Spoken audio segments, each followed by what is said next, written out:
मित्रों, एक स्त्री जब अपने पति के साथ रात में सोने और काम क्रीड़ा करने से इनकार करती है तो उसे बाद में पछतावे का सामना करना पड़ सकता है। यह एक ऐसी सच्चाई है जिसे कई लोग समझ नहीं पाते। लेकिन इसके पीछे क्या कारण है? आइए हम इसे एक कहानी के माध्यम से जानें और समझें कि ऐसा क्यों होता है। एक समय की बात है। देवर्षि नारद नारायण नारायण का जाप करते हुए पृथ्वी लोक का भ्रमण कर रहे थे। तभी उन्होंने देखा कि एक व्यक्ति रात के समय तेजी से जंगल की ओर जा रहा था। यह देख नारद जी आश्चर्यचकित हो गए। उन्होंने सोचा, इतनी रात को, जब हर कोई अपने अपने घरों में गहरी नींद में सो रहा होगा, यह व्यक्ति जंगल में क्या करने जा रहा है? इस जिज्ञासा के चलते नारद जी ने उस व्यक्ति का पीछा करने का निश्चय किया। वह व्यक्ति पैदल आगे बढ़ रहा था और नारद जी आकाश मार्ग से उसका पीछा कर रहे थे। कुछ देर बाद वह व्यक्ति जंगल में एक झोपड़ी के पास पहुंचा। झोपड़ी के बाहर एक सुंदर स्त्री खड़ी थी जो उसे देख रही थी। वह स्त्री इतनी सुंदर थी कि उसे देखकर कोई भी मोहित हो सकता था।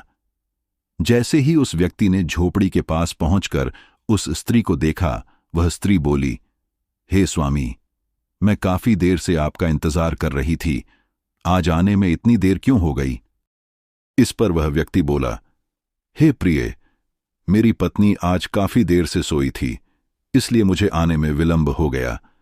यह सुनकर स्त्री ने उत्तर दिया, कोई बात नहीं, मुझे भी आज अपने पति को सुलाने में देर हो गई थी, लेकिन मैं तुमसे पहले ही यहां पहुंच गई थी। इधर नारद जी उनकी बातें सुन रहे थे। इसके बाद वह स्त्री बोली, चलिए अब हम दोनों झोपड़ी के अंदर चलते हैं और जीवन का असली आनंद लेते हैं। इतना कहने के बाद दोनों झोपड़ी के अंदर चले गए। यह सब देखकर नारद जी स्तब्ध रह गए। उन्होंने सोचा, वाकई यह पृथ्वी लोक कितना विचित्र है। यहां के स्त्री और पुरुष जिनका विवाह हो चुका है, वे अपने जीवन साथी को धोखा दे रहे हैं। इन्हें न तो किसी प्रकार की शर्म है और न ही किसी दंड का भय। क्या ये नहीं समझते कि अपने पति या पत्नी के साथ विश्वासघात करना कितना बड़ा पाप है? इस घटना को देखने के बाद देवर्षि नारद के मन में कई सवाल उठने लगे।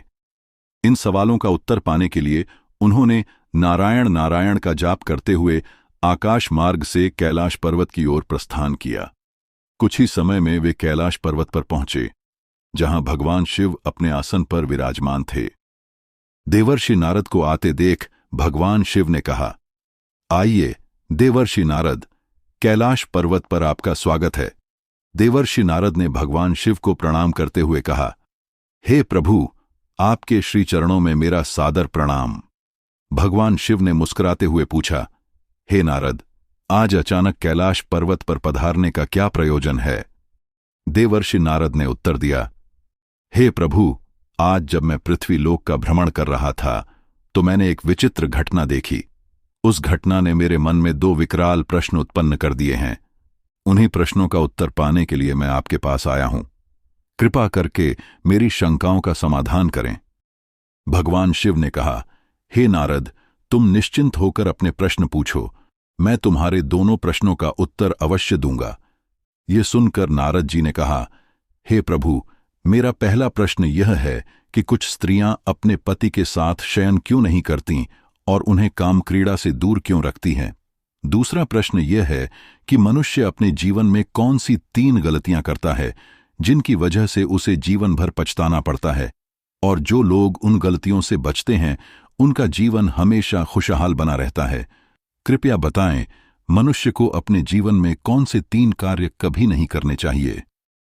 नारद जी के प्रश्न सुनकर भगवान शिव मुस्कुराए और बोले, हे नारद, तुमने बहुत ही उत्तम प्रश्न किए हैं। ये प्रश्न समस्त मानव जाति के कल्याण के लिए अत्यंत महत्वपूर्ण हैं। प्रत्येक मनुष्य को इन प्रश्नों के उत्तर अवश्य जानने चाहिए, क्योंकि बहुत से लोग अपनी जवानी में की गई गलतियों के कारण अपने पूरे जीवन को बर्बाद कर लेते हैं। जो लोग अपने जीवन को खुशहाल बनाना चाहते हैं, उनके लिए इन बातों को समझना और अपनाना अनिवार्य है। भगवान शिव ने देवर्षि नारद से कहा, हे नारद, अब मैं तुम्हें एक अत्यंत महत्वपूर्ण और ज्ञानवर्धक कथा सुनाने जा रहा हूं, जो तुम्हारे सभी प्रश्नों का उत्तर देगी। इस कथा को ध्यानपूर्वक सुनना। यह सुनते ही देवर्षि नारद ने उत्तर दिया, हे प्रभु, कृपया वह कथा मुझे सुनाइए। मैं आपको वचन देता हूं कि इसे पूरी तरह से सुनूंगा और समस्त लोकों में इसका प्रचार करूंगा। मित्रों, कथा में आगे बढ़ने से पहले आपसे निवेदन है कि कमेंट बॉक्स में हर हर महादेव अवश्य लिखें और साथ ही वीडियो को लाइक करके हमारे चैनल को सब्सक्राइब भी अवश्य करें। तो चलिए कथा को श्रवण करते हैं। भगवान शिव ने कथा आरंभ करते हुए कहा, यह प्राचीन समय की बात है। विराट नगर में एक साधारण किसान रहता था। वह मेहनती था और खेती के कार्य में निपुण था, जिससे उसे हर वर्ष अच्छी फसल मिलती थी। अपनी मेहनत के कारण किसान बहुत धनवान हो गया था। वह अपनी जरूरतों को पूरा करने के बाद बचा हुआ धन और अनाज घर में सुरक्षित रखता था। उस किसान का एक पुत्र था जिसका नाम मोहन था। किसान अपने पुत्र से अत्यधिक प्रेम करता था और उसे पूर्ण स्वतंत्रता दे रखी थी। लेकिन अधिक स्वतंत्रता का परिणाम यह हुआ कि मोहन गलत रास्ते पर चला गया। जैसा कि कहा गया है, अत्यधिक आजादी संतान को बर्बाद कर देती है और उसे गलत मार्ग पर ले जाती है। मोहन भी इसी राह पर चल पड़ा। मोहन गलत संगत में पड़कर जुआ खेलने लगा। इसके अलावा उसने कम उम्र में ही वेश्याओं के पास जाना और शराब पीना शुरू कर दिया। उसका खर्चा बहुत बढ़ गया। जब किसान को यह पता चला तो वह अत्यंत चिंतित हुआ और सोचने लगा, अब मुझे कुछ उपाय करना होगा। किसान ने विचार किया कि मोहन का विवाह कर देना चाहिए।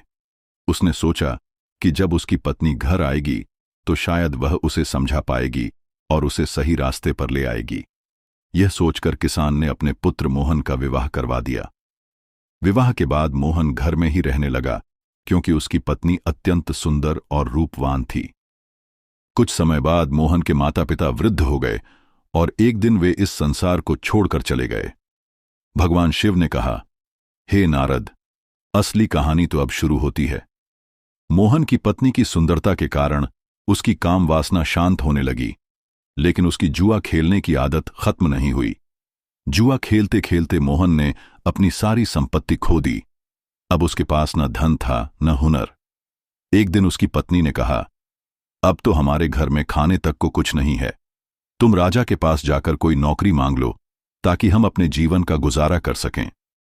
भगवान शिव ने आगे कहा, हे नारद, समझने वाली बात यह है कि जब कोई व्यक्ति किसी सेठ के पास नौकरी मांगने जाता है तो सेठ सबसे पहले यही पूछता है कि तुम क्या कर सकते हो। अगर व्यक्ति के पास कोई हुनर हो तो वह सेठ उसे नौकरी पर रख लेता है, लेकिन अगर उसके पास कोई हुनर नहीं होता तो वह बेकार समझा जाता है और उसे वहां से भगा दिया जाता है। भगवान शिव ने कथा को आगे बढ़ाते हुए कहा, हे नारद, इंसान की कला ही उसकी पहचान होती है, लेकिन मोहन के पास न धन था और न ही कोई हुनर। वह अपने जीवन के उस मोड़ पर पहुंच चुका था जहां केवल पछतावा ही शेष रहता है। मोहन के 2 पुत्र थे जिनका विवाह करना बाकी था। पैसे की आवश्यकता दिन प्रतिदिन बढ़ती जा रही थी, लेकिन मोहन के पास एक फूटी कौड़ी तक नहीं बची थी। घर का खर्च चलाना मुश्किल हो गया था और वह दाने दाने के लिए मोहताज हो गया था। उसकी सारी शारीरिक शक्ति पहले ही बर्बाद हो चुकी थी। एक दिन मोहन अपनी काम भावनाओं के वशीभूत होकर अपनी पत्नी के पास गया, लेकिन उसकी पत्नी ने उसे रोका और कहा, हे स्वामी, इस संसार में मनुष्य का सबसे बड़ा सुख केवल काम वासना में नहीं है। सच्चा सुख जरूरतमंदों की मदद करने और अपना जीवन सही दिशा में लगाने में है। जो लोग केवल काम वासना के चक्कर में अंधे हो जाते हैं, वे हमेशा बर्बाद होते हैं। मोहन की पत्नी ने गंभीरता से कहा, अब मैं तुम्हें 3 सबसे बड़ी गलतियों के बारे में बताने जा रही हूं। इन्हें ध्यानपूर्वक सुनो, क्योंकि ये गलतियां मनुष्य के जीवन को नष्ट कर देती हैं। पहली गलती, जो लोग अपने जीवन के प्रारंभिक दिनों में अच्छी शिक्षा और कौशल अर्जित नहीं करते, वे अपने जीवन में कई कठिनाइयों का सामना करते हैं। यह गलती उन्हें जीवन भर परेशान कर सकती है। दूसरी गलती, कार्यों को टालने की आदत। अगर आप अपनी जवानी के दिनों में किसी भी काम को करने में आलस्य करते हैं और समय का सही उपयोग नहीं करते, तो आगे चलकर अपने लक्ष्यों को पाना कठिन हो जाएगा। समय का सही उपयोग ही सफलता की कुंजी है। तीसरी गलती, गलत संगति में पड़ना।